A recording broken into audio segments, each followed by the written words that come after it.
Hala! Hala, ang aking... First time.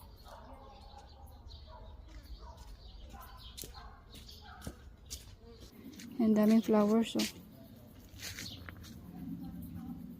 Yan.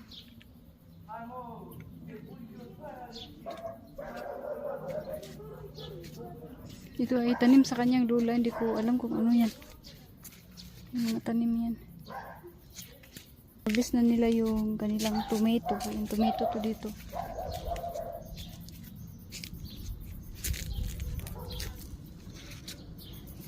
Wala nang cherry. Vishini ang tawag. Hala! Hala, ang aking pichay guys. Kaso kinain. Oh. Tingnan nyo ang aking pichay. Pero kuhain pa rin natin yan. Dati kasi ditong area is kangkong to. Kaso yung kangkong ko hindi tumubo. Kinain ng mga insekto. Kaya last month is ito yung tinanim ko. Ayan.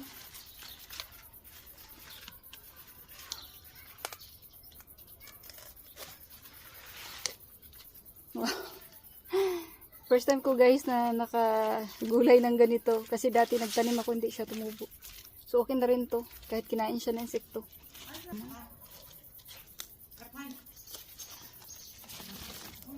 Yan.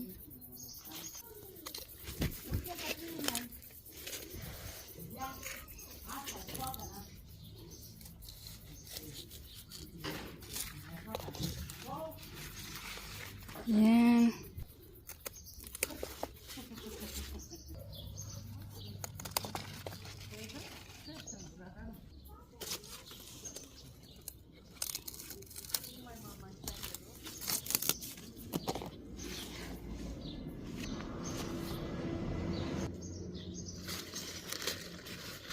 Tanggalin na to, nasira na to.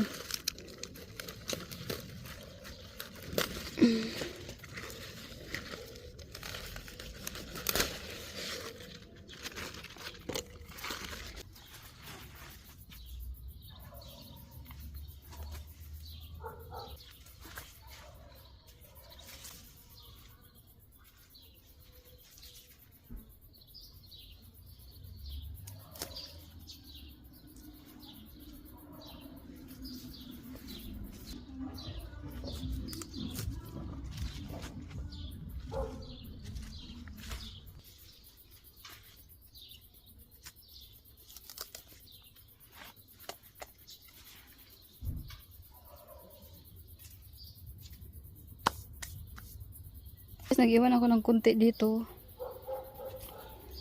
Pero kainain talaga siya ng insekto. Maraming butas-butas. So at least nakagulay rin tayo. Pwede na ito nilagay sa sabaw. Another blessings. Dito paano guys. First time ko na naka-harvest ng pichay. Butas-butas na.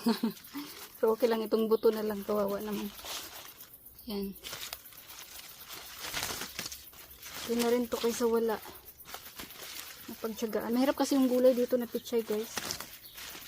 Alam nyo naman sa abroad na kailangan pag bumili sa Asian store, doble pa ang presyo.